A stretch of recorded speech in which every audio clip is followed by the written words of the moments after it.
No comments please. Madam, Shankar ঘোষের মতন মলেস্টার কিভাবে প্রভাব খাটিয়ে ছাড়া পেয়ে যেতে পারে? ম্যাডাম আপনি তো আমাদের কোনো প্রশ্নের উত্তর দিচ্ছেন না। কেসটা কবে কোর্টে উঠছে? ম্যাডাম, ম্যাডাম উত্তর দিন। ম্যাডাম প্লিজ, ম্যাডাম চুপ করে থাকবেন না, ম্যাডাম উত্তর দিন। ম্যাডাম কিছু বলুন প্লিজ। ম্যাডাম চুপ করে থাকবেন না, ম্যাডাম কিছু বলুন। তুহিন, ম্যাডাম চুপ করে থাকবেন না এইভাবে। ম্যাডাম ম্যাডাম, ম্যাডাম,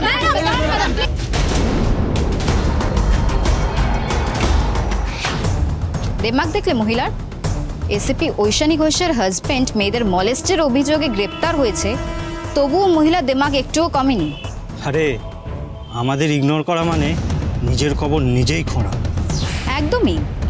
যে মিডিয়া ওনাকে হিরো বানিয়েছে সেই মিডিয়াই ওনাকে জিরো বানাতে পারে, এটা বোধহয় ওনার জানা নেই। এইদি চল না খেলি।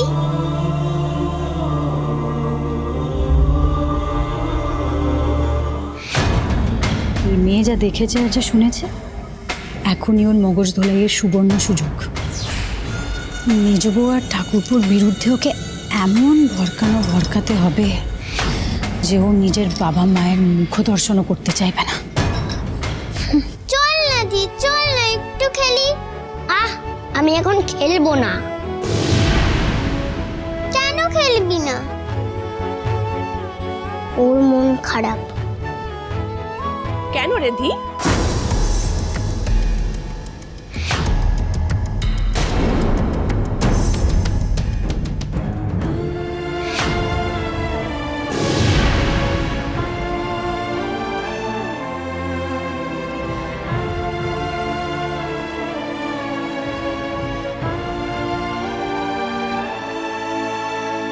দি, ওই তো মেজে আম্মা চলে এসেছে।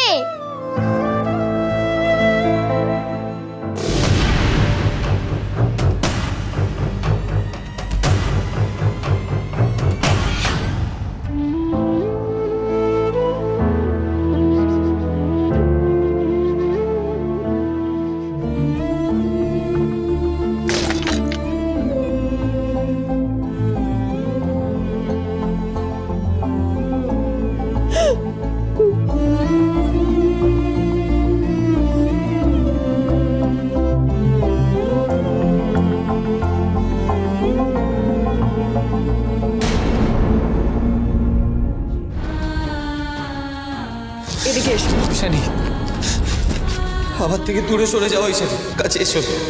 আজকে আমার জন্য আমার বাড়ির সবার অসম্মান হচ্ছে, তোমার বিরুদ্ধে স্লোগান দিচ্ছে লোক। ঈশানী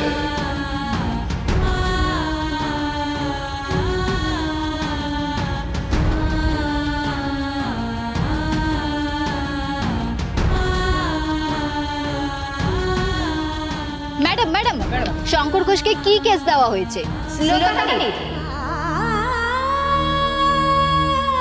শঙ্কর ঘোষ স্যার হাসবেন। আপনি ওনাকে কি করবেন সেটা একটা স্বাভাবিক। ম্যাডাম, শঙ্কর ঘোষের সাথে মলেস্টার কিভাবে প্রভাব খাটিয়ে ছাড়া যেতে পারে? ম্যাডাম আপনি আমাদের কোনো প্রশ্ন দিচ্ছেন না। কেসটা কোর্টে উঠছে। ম্যাডাম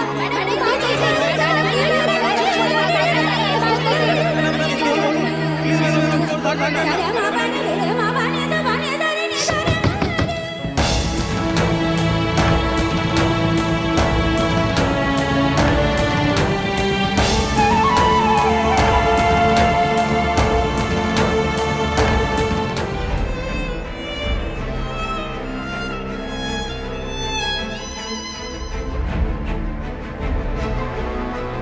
এ কি ধি গুবলু, তোদের হাতে দড়ি কেন? ও মাঝমধ্যেকেও ধরে নিয়ে গিয়েছিলে, বাবাকেও ধরে নিয়ে গেছো, আমাদেরকেও ধরে নিয়ে চলো, কিন্তু শুধু ধরে নিয়ে যেতে আর কষ্ট দিতেই জানো।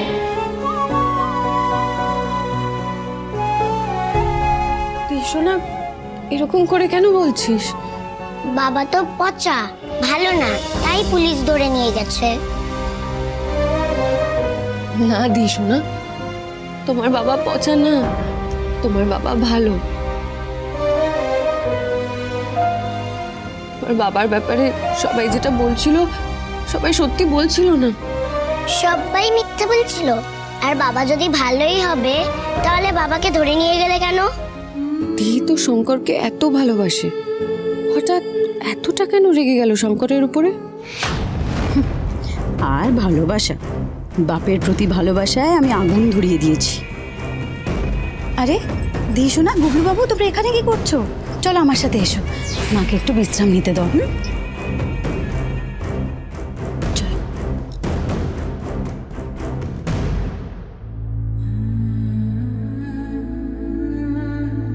মেজ বৌদি, এইটুকু বয়সে ধি কত কিছু দেখে ফেললো, তাই না? আর বাড়ির সামনে বাইরের লোকজন কত হই হল্লাই না করলো, ও তো সবটাই দেখলো। আসলে আসলে ছেলে মানুষ তো মেজ বৌদি, তাই কি বলতে কি বলে ফেলেছে। তুমি ওর কথায় কষ্ট পেও না মেজ বৌদি। আচ্ছা, মেজদা ভালো আছে তো গো? তুমি মেজদাকে নির্দোষ প্রমাণ করতে পারবে তো মেজ বৌদি?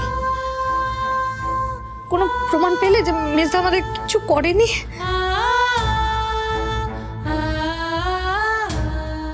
না শিউলি, কোনো প্রমাণ পাইনি। আমি তো আগাগোড়া সবটাই ছিলাম, আমি তো দেখেছি সবটা। ওই মেয়েগুলো কিভাবে মেজদাকে ফাঁসিয়েছে আমি সবটা দেখেছি মেজ বৌদি। সব কিছু ওই চারটে মেয়ে করেছে। হ্যাঁ, খাবারের চুলও ওরাই মিশিয়েছে।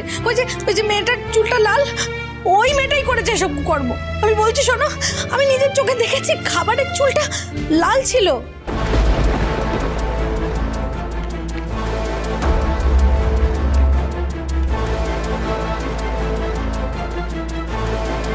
আমার তখন থেকেই সন্দেহ হয়েছিল। হ্যাঁ, আমি ওদের পিছু নিয়েছিলাম জানো। আমি পেছন পেছন গিয়ে কি দেখলাম, ওরা ওই নিউ হরগৌরী পাইস হোটেলে ঢুকে গেল।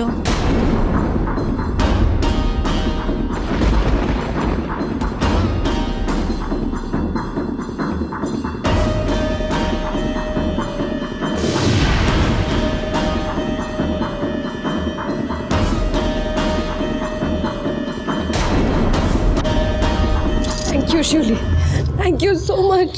তুমি নিজেও জানো না তুমি আমার কত বড় উপকার করেছো।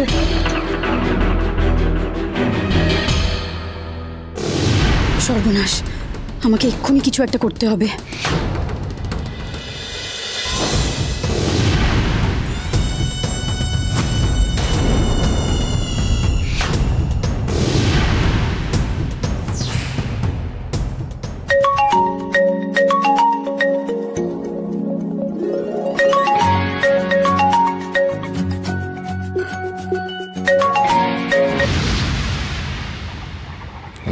বলছি যে চারটে মেয়েকে তুমি পাঠিয়েছিলে, এসিপি ঐশানী ঘোষ বোধহয় ওদেরকে সন্দেহ করছে। আর আমার মনে হয় জেরা করার জন্য ওদেরকে ডেকেও পাঠাবে। জেরা করলে করুক, ক্ষতি না মানে ওরা যদি কিছু বলে দেয় তাহলে? শোনো, এরা সব হচ্ছে তেল মাখানো পাকা বাঁশ। হ্যাঁ, সহজে বেরবে না, বেরবেই না। আমি ওদের কানে যে মন্ত্র দিয়েছি, ওরা সারাদিন সেটা জপ করে যাবে। শঙ্কর ঘোষকে কেউ বাঁচাতে পারবে না। ডাবের জল দাদা। তাও এসিপি ঐশানী ঘোষ তো, ও মুখ খোলানোর অনেক রকমের কায়দা জানে। সাবধানের মার নেই। দেখছি।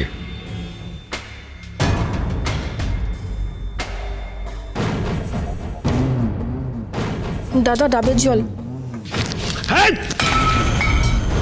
দেখতে পাচ্ছ আমি ফোনে কথা বলছি?